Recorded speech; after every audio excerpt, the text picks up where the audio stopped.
Et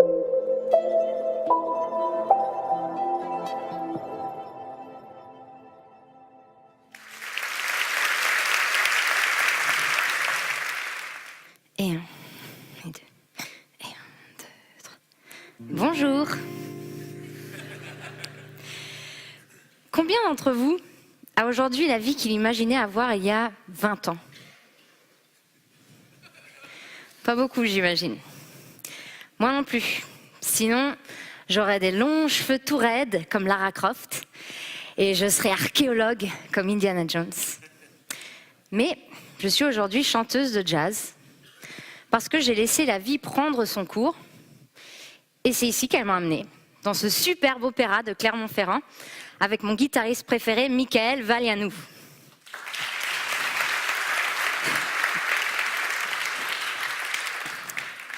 Michael et moi collaborons maintenant depuis environ 5 ans.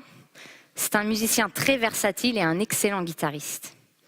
Michael est français aussi, mais nous nous sommes rencontrés à New York lors d'une jam session, c'est-à-dire une espèce de scène ouverte où les musiciens se retrouvent tard le soir pour jouer ensemble et improviser. Ce qui fait la particularité du jazz, c'est l'improvisation. Mais dans mon cas, c'est plus une expérience humaine qu'une vocation musicale qui m'a donné envie de dédier ma vie à cette pratique. Quand j'avais 14 ans, je me suis liée d'amitié avec les Manouches qui venaient chaque été dans mon village de Samois-sur-Seine, près de Fontainebleau. J'étais fascinée par leur manière de parler. C'est d'ailleurs avec leur accent que je prononce le mot manouche au lieu de manouche. J'étais fascinée par leur manière de jouer de la musique, mais surtout par leur manière de vivre leur vie au jour le jour. J'ai compris que leur musique était entièrement liée à leur mode de vie. Les manouches ne savent pas où ils vont être dans une semaine. Et quand ils jouent de la musique, ils ne savent pas et ne veulent pas savoir où ça va les mener. Je me souviendrai toujours un des étés où je passais toutes mes journées avec eux. Dès le matin, je prenais mon vélo, j'allais au campement, je passais la journée avec eux, puis la soirée. Et quand la nuit tombait, on se disait à demain. Je reprenais mon vélo, je rentrais chez moi. Et le lendemain, je prends mon vélo, j'arrive et le campement est complètement vide. Pendant la soirée, le père avait décidé sur un coup de tête de lever le camp. J'étais dévastée, mais je savais que l'improvisation permanente, c'est leur vie. Et en réalité, la vie, c'est l'improvisation. Et ce, pour chacun d'entre nous, puisque l'inattendu nous attend toujours inévitablement le long du chemin. Les Manouches m'ont donné cette envie de me jeter dans l'inconnu et d'oser improviser. Et c'est un peu ce que j'ai envie de vous transmettre aujourd'hui. Oser improviser. Oser l'improvisation, c'est ne pas avoir peur d'être jugé, être à 100% dans l'instant présent et accepter les différences et l'inconfort des surprises de la vie. Quand j'ai commencé à chanter, je mettais ma main un peu comme ça et mon câble un peu comme ça.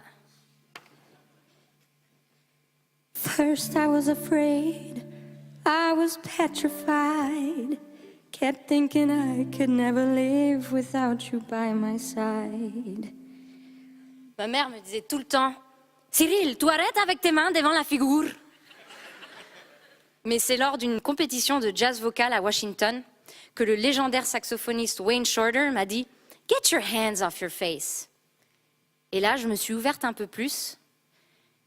And then I spent so many nights thinking how you get me wrong. And I grew strong and I learned how to get along. Bon, j'ai encore beaucoup de travail. Mais j'ai réalisé qu'en me cachant, je me coupais d'une grande partie de mes moyens de communication, non seulement avec le public, mais aussi avec les autres membres du groupe.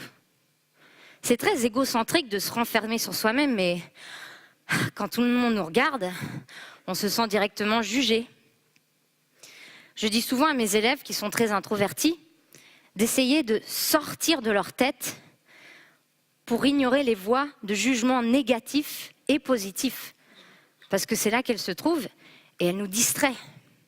Pour cela, je leur dis de se concentrer sur autre chose qu'eux-mêmes, par exemple sur un autre musicien. Et à ce moment-là, leur énergie circule librement et le courant peut enfin passer. À Harlem, il y a une salle qui s'appelle le Apollo Theater, où tous les mercredis, il y a une Amateur Night, où 12 candidats tentent leur chance devant un public sans pitié, qui a le droit d'applaudir ou de huer, selon leur appréciation des candidats. Be good or be gone. Ce concours est une institution qui a révélé des artistes tels que Ella Fitzgerald ou Lauryn Hill. Après avoir passé la journée entière à me préparer, me maquiller, faire la mise au point du son, faire les répétitions, arrive le moment où je monte sur scène, prête à chanter. À peine ai-je ouvert la bouche que tout le théâtre commence à me huer. Presque aussi effrayant que Garou ou Pani sur leur siège pivotant. Je les voyais derrière les projecteurs avec leurs mains autour de la bouche. Wouh! J'ai dû continuer à chanter avec 1500 personnes qui me huaient jusqu'à ce que la cloche sonne et me libère de cet enfer. Après une expérience comme celle-ci, j'aurais pu me dire que la scène, c'était pas pour moi et tout laisser tomber. On a tous ressenti dans nos vies le poids du jugement et la peur des conséquences de nos actes. Tous ces problèmes existent souvent que dans nos esprits. Non seulement on peut toujours s'améliorer, mais même avec de l'expérience, on peut toujours être mis en question. Et ça, c'est quelque chose qu'il faut voir comme constructif plutôt que destructeur. Dans mon cas, j'ai voulu réessayer. Je me suis dit, ça ne pouvait pas être pire. Et j'y suis retournée quelques mois plus tard. Et j'ai remporté la première place.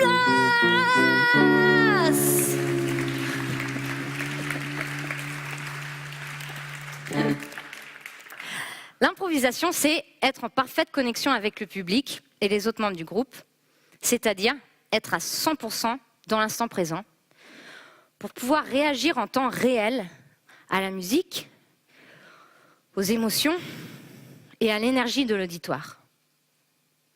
Improviser vocalement, c'est difficile à apprendre. Il n'y a pas vraiment de dictionnaire du scat, cette manière de spontanément inventer des syllabes pour scander une mélodie. Au début, j'avais plein de mélodies dans la tête, mais je ne savais pas comment les présenter. Je ne savais pas si je devais dire choubidou ou douap ou vlavivlou ou chloubichlou ou lanana. Et un jour, durant un festival de jazz, je suis rentrée dans un des concerts en plein milieu. Et là, le guitariste était en train de scatter et de faire une chose qui aurait pu paraître complètement ridicule. Il faisait... Mais c'était génial. À ce moment-là, j'ai réalisé que la raison pour laquelle c'était génial, c'est pas parce qu'il l'a travaillé pendant des heures et qu'il l'a prévu et qu'il s'est dit « Ah, ça va être génial si je fais... » Non, c'est parce que à ce moment même, il le sentait à 100% et il était en complète harmonie avec lui-même et honnête avec lui-même et avec nous. Et du coup, il a totalement lâché prise et ça a marché. Dès que je suis sortie du concert, j'ai appelé mon ami avec qui on jouait de la musique et j'ai scatté pour la première fois à haute voix. Bon, c'était un désastre, mais au moins ça sortait naturellement parce que j'avais appris une leçon formidable, celle de ne pas trop réfléchir et surtout de s'amuser. Vous avez vu que pour improviser, il faut affronter la peur d'être jugé, être à 100% dans l'instant présent, et c'est aussi sortir de sa zone de confort, c'est-à-dire accepter les différences, toutes les différences de niveau, les différences de style, les différences de culture, les différences de langage, d'éducation. Toutes ces différences sont des richesses formidables. Pour pouvoir en tirer profit, il faut s'y intéresser. Il faut s'immerger totalement. Il faut savoir s'adapter à d'autres mondes en apportant son expérience, mais sans l'imposer. Les mots-clés sont écoute et confiance. Si je pense que seules mes idées et mes expériences sont les bonnes, alors je me ferme à toutes sortes d'opportunités et de rencontres.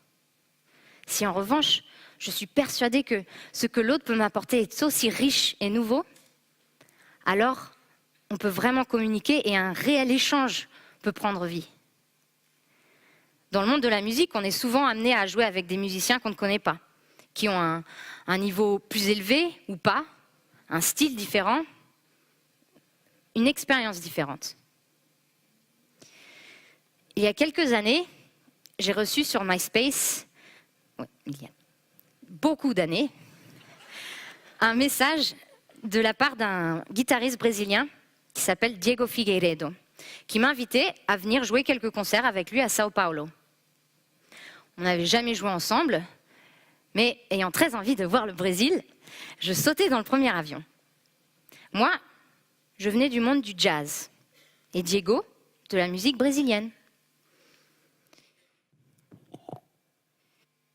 Une phrase jazz typique, ça donne ça.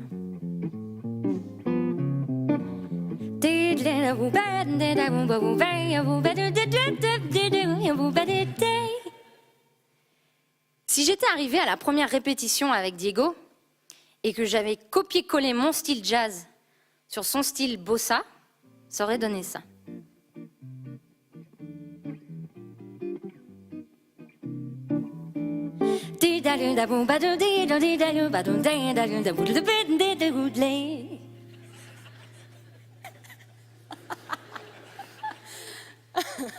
C'est pas terrible. Si je ferme mes oreilles, je peux pas ressentir son émotion, son énergie. Je martèle mon idée, je coupe tout dialogue possible et je lui marche sur les pieds. En revanche, si je m'ouvre à lui, je me fais plus petite. Je lui laisse de la place pour s'exprimer et pour que nous puissions tous les deux danser ensemble.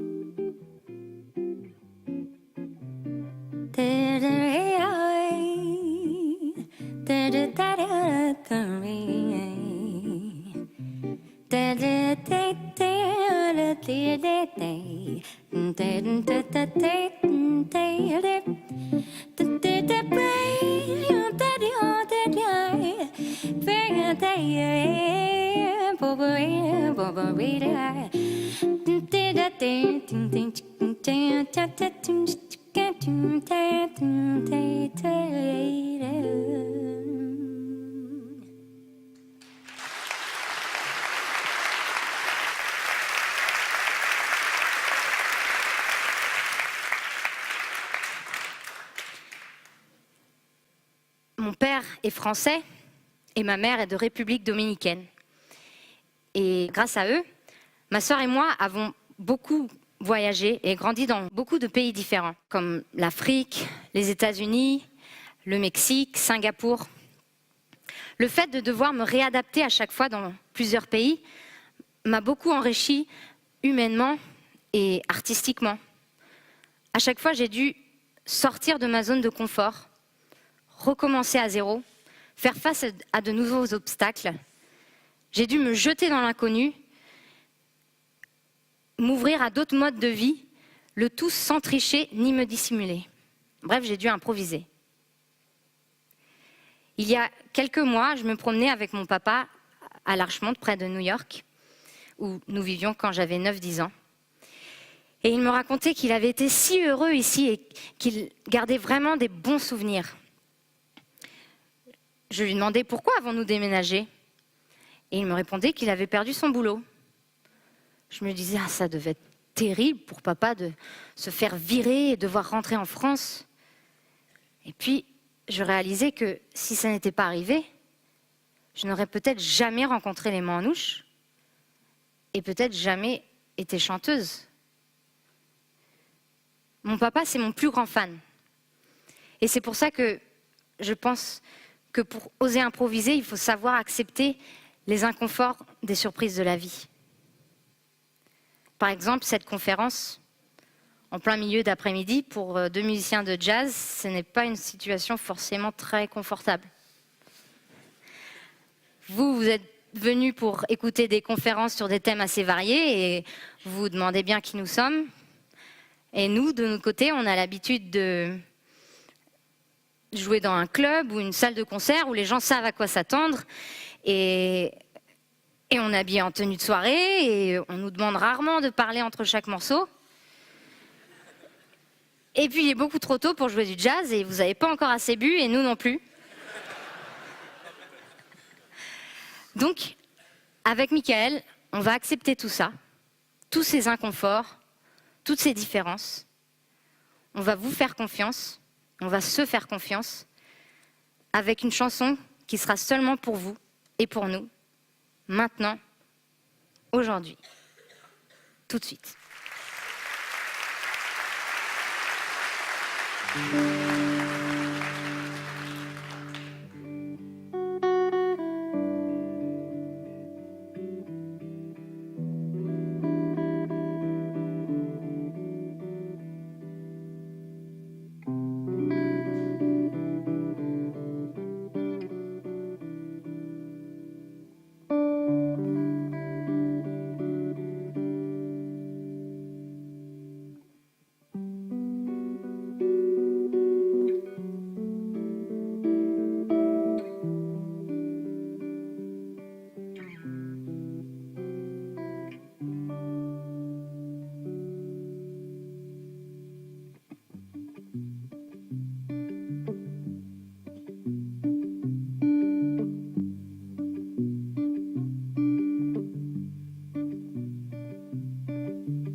Pack up all your cares and woes.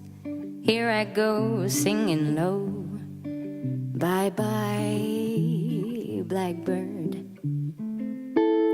Where somebody waits for me. Sugar sweet, so is she. Bye bye, blackbird. No one here can love or understand me. Oh, what hard luck stories they all hand me. Make my bed and light the light. I'll be home late tonight, blackbird. Bye, bye, bye, bye.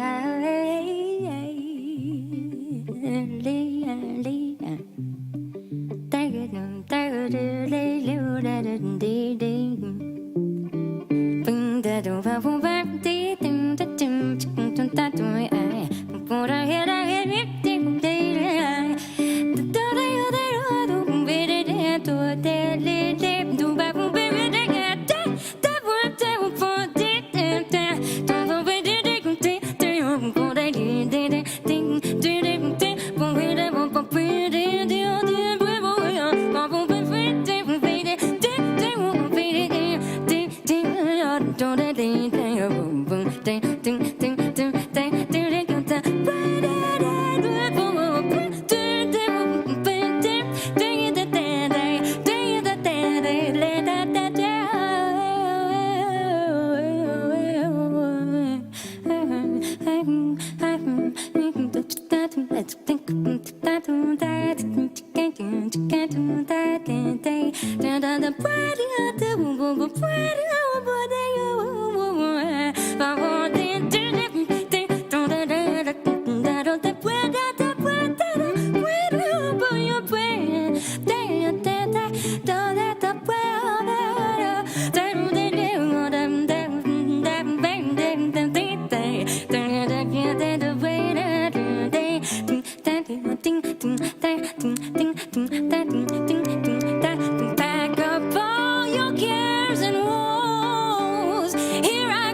Bye, blackbird.